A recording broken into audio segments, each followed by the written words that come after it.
state has been on a progressive journey in the last decade, having surmounted its peculiar security challenges. The state is fast becoming a model of economic prosperity and the pride of northern Nigeria. Welcome to Borno Restoration. I'm Jessie Tafida.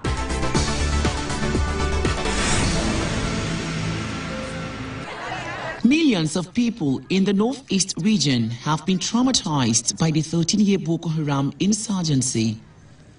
Post-traumatic stress disorder and depression rates increased from 10% in the general population to 15 and 20% in those affected by the crisis.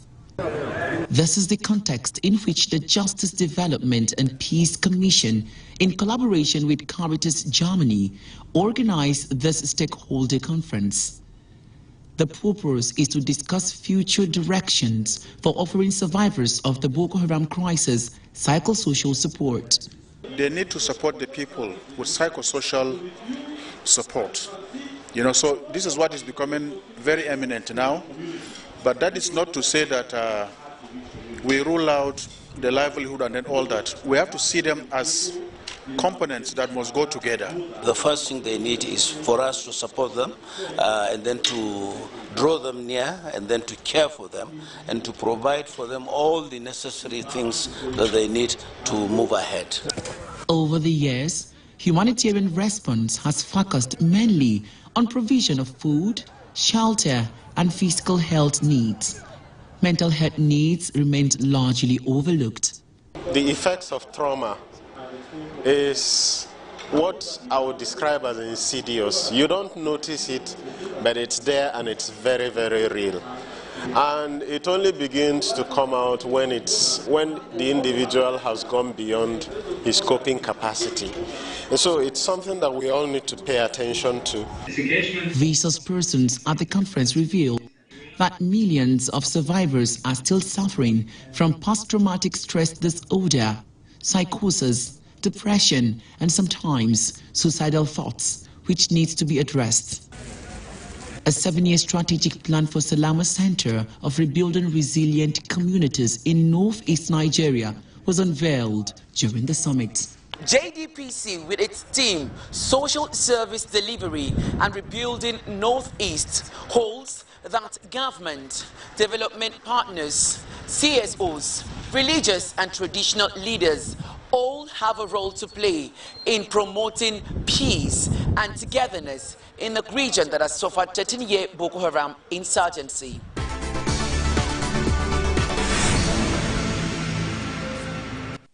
The recent Maiduguri flood as a result of collapse of Alo Dam has washed away thousands of houses. As waters recede, mass toilet facilities were damaged, resulting to increase in open defecation. And now, government and development partners are charting a way forward to address this menace. It is unveiling a roadmap to eradicate open defecation in the state. UNICEF believes that the ODF plan is achievable and will strengthen the resilience of communities in the state. Nigeria now, according to the data, used to rank second, but with India doing well, I think Nigeria may have overtaken India. But we know that it is very possible for us to be open defecation free, and we believe when Nigerians decide to do something, they can do it. The Borno state government disclosed that poor hygiene, lack of access to safe water and sanitation and open defecation has contributed immensely to child mortality and malnutrition. I hereby authorize the full implementation of all the WASH action plans based on the call to action by stakeholders which are authorized. I call upon traditional rulers and our religious leaders to inspire and motivate people to adopt the use of toilet and wash hands. We stand firm and united in our commitment to eradicate this menace, as we believe that healthy society starts with basic sanitation practices. End to ODF campaign, which we launched here today, signifies an important milestone in our collective effort to improve the living condition of our people. A committee was set up by the state government to ensure that the state is open defecation free in no time.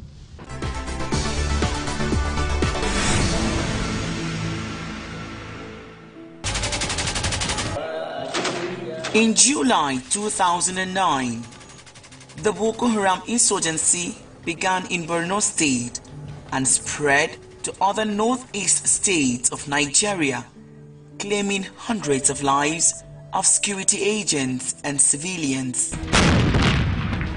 The following year, frequent attacks in the northeast and other parts of the country, including bombings, mass shooting and executions, began to rise, and Borno State became the epicenter of hostilities.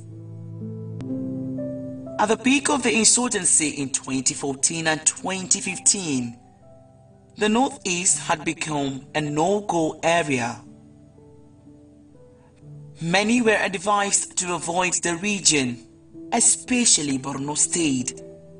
But thereafter, the number of casualties attributed to the terror group fell dramatically. The Nigerian military, with assistance from Benin, Cameroon, Chad and Niger, pushed Boko Haram out of several provinces it occupied in northeastern Nigeria.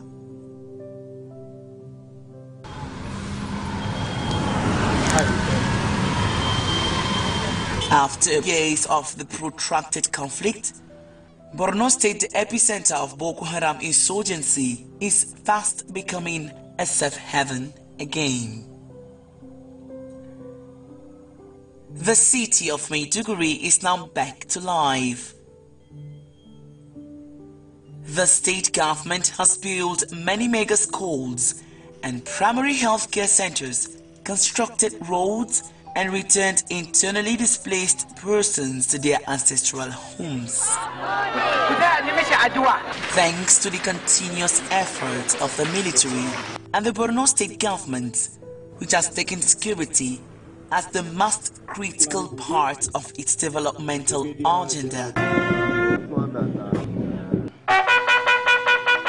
From the first day in office in 2019, Professor Babagana Zulum hit the ground running with robust engagement with the military and other security agencies. He continued to lend unending support to the military in the areas of logistics, excavation trenches, and payment of allowances to officers on battlefield. In early 2020, Governor Zulum released 70 new surveillance vehicles to support the Nigerian Army, police, and volunteers in the Civilian Joint Task Force, JTF, and hunters involved in the war against Boko Haram terrorists in the region. The vehicles were released at the launch of a Rapid Response Squad security outfit to combat crimes in the state.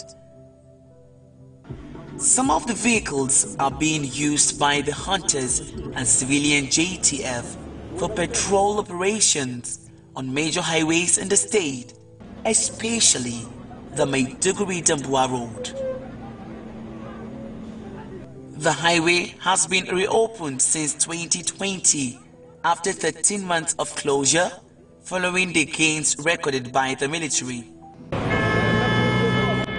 Apart from logistic support, Governor Zulum has continued to render financial support to the families of soldiers who died in the line of duty and officers who sustained injuries. Governor Zulum's passion to see farmers go back to their farmlands after several attacks by terrorists is one of the reasons he has continued to support the agro rangers. The men, who are often volunteer hunters, are recruited by the Nigerian Security and Civil Defense Corps (NSCDC) to give protection to farmers who are now happy to go back to their farmlands. We are thankful for the presence of the agro rangers. Before now, we couldn't go anywhere, but now we can go to our farms. ko sarar itace ma ba da mu samu ba, amma yanzu alhamdulillah mun gode, mun ya godiya.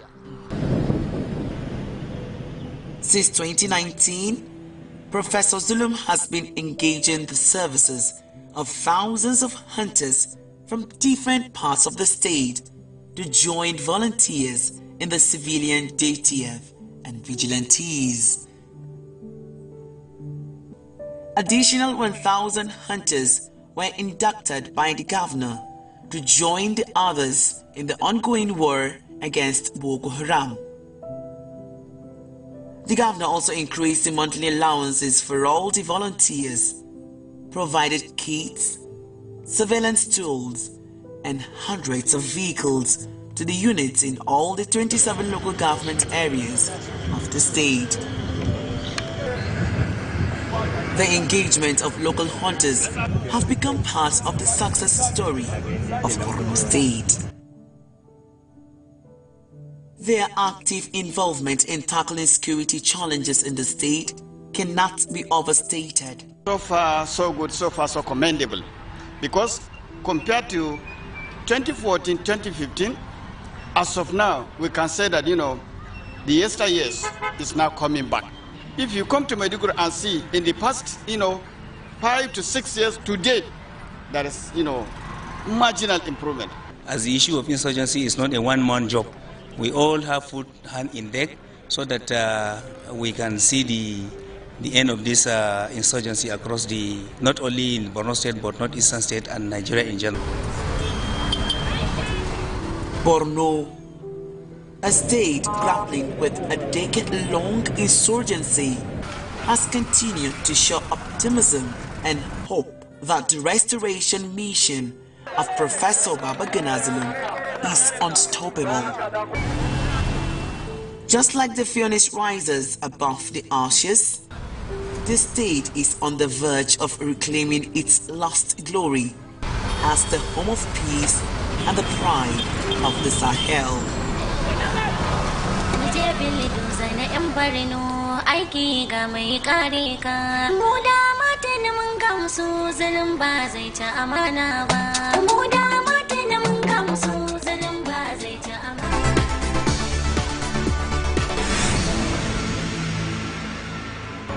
Governance under Professor Babagana Zulum has no doubt brought socio-economic advancement to Borno State.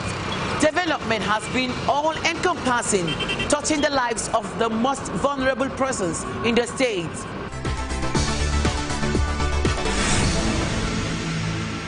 Security is very important. Without security, the resettlement is never feasible. People have to understand this very important phenomenon. But we should also have to understand that the worst form of insecurity is food insecurity.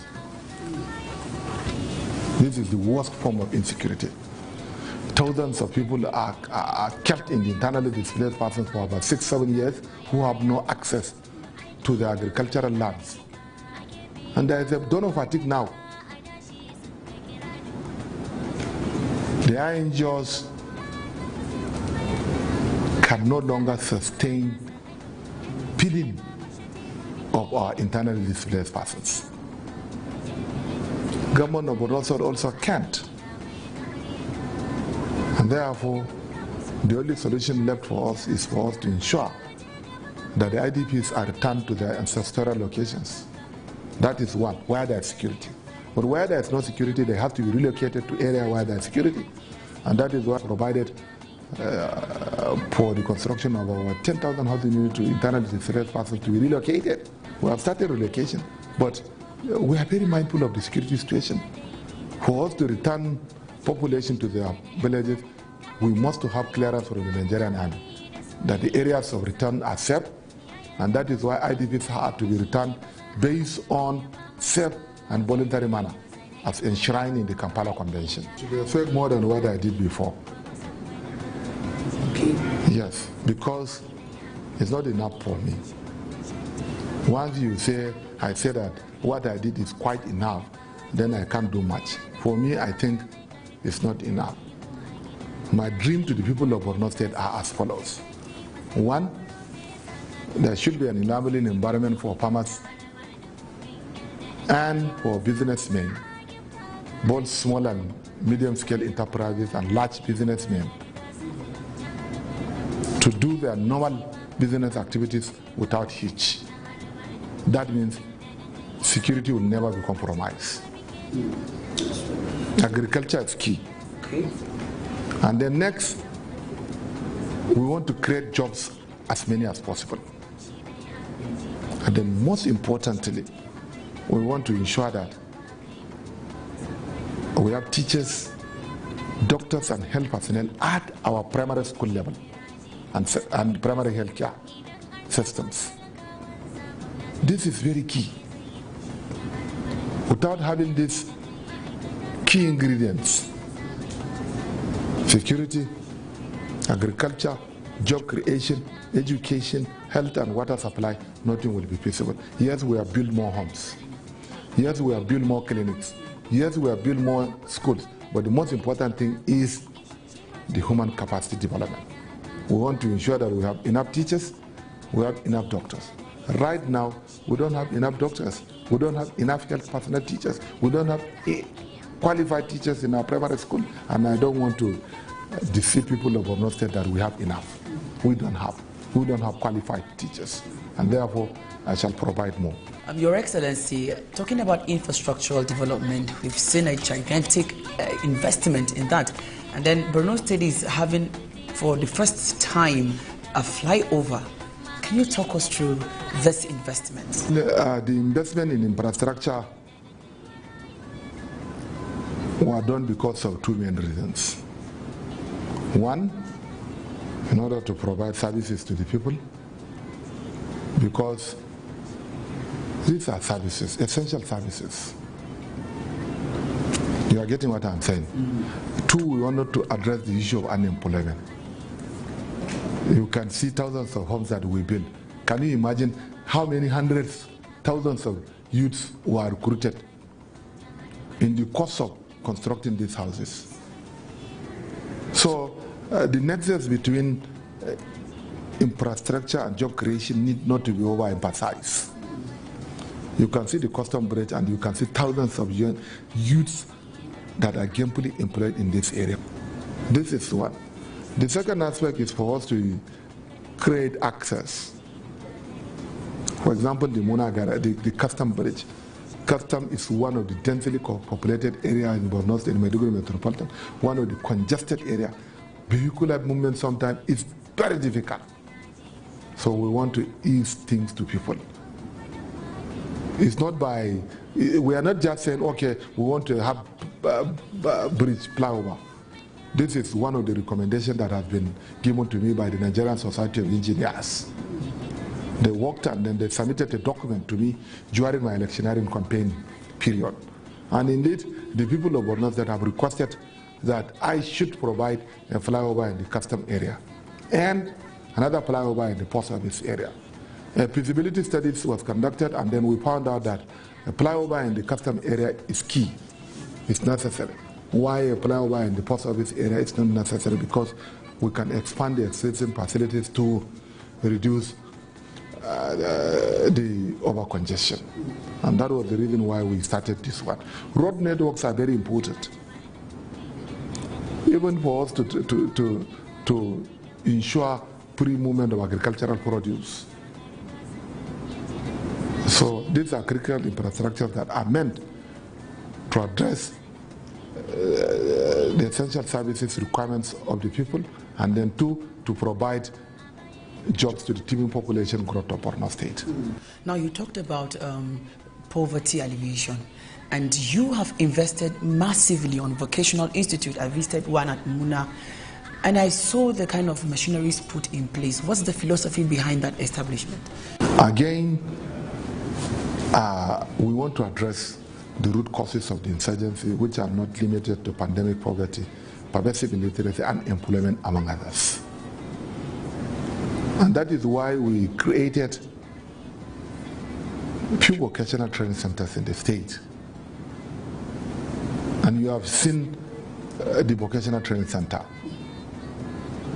It's not a glorified one. The vocational training center was well equipped. We spent nothing fewer than about 4 billion naira or even more to establish a vocational training center that has the capacity to provide training, 14 trades, training to our youths in the areas of 14 trades, ranging from electrical installations, tiling, plumbing, carpentry, among others. So my wisdom is to ensure that those that are trained, those that will be trained, will become self-reliant.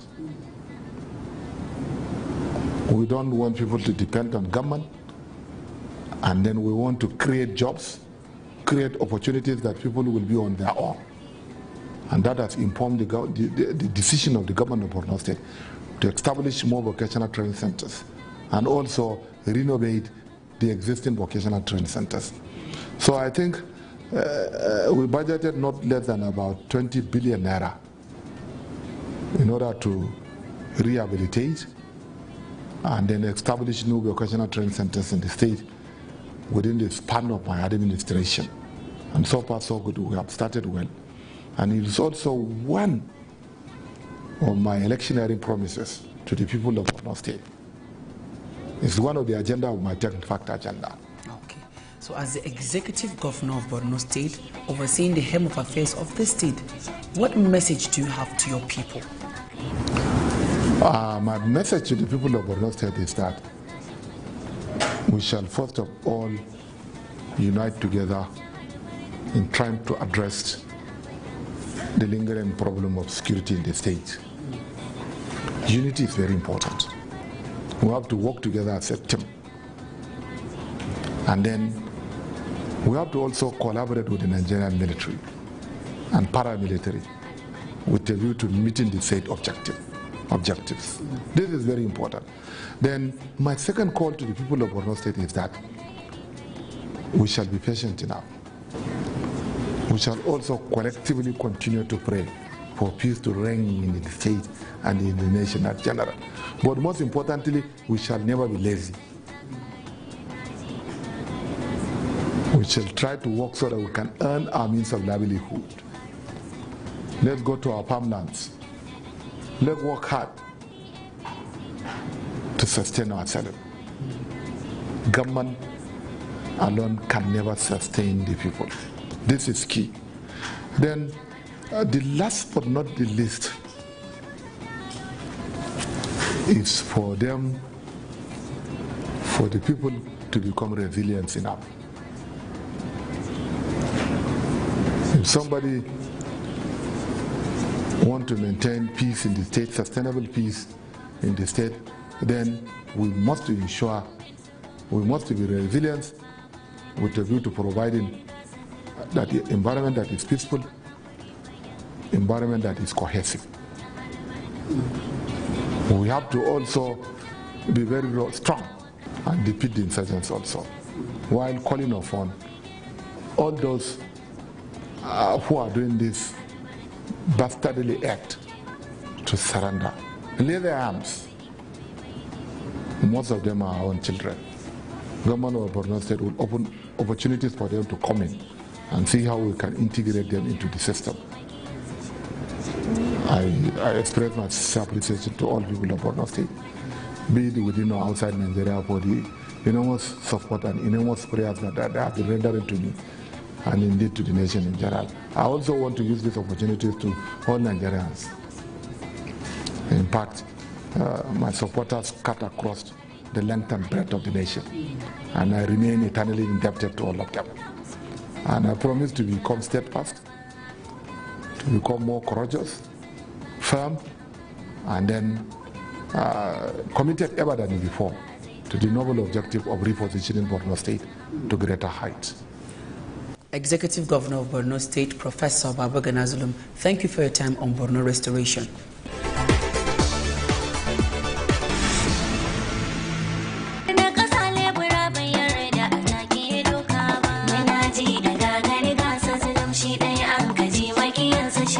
Shatti ma mai damarar aiki in ba kai ba mu ba mu san wani ba. Jihar Borno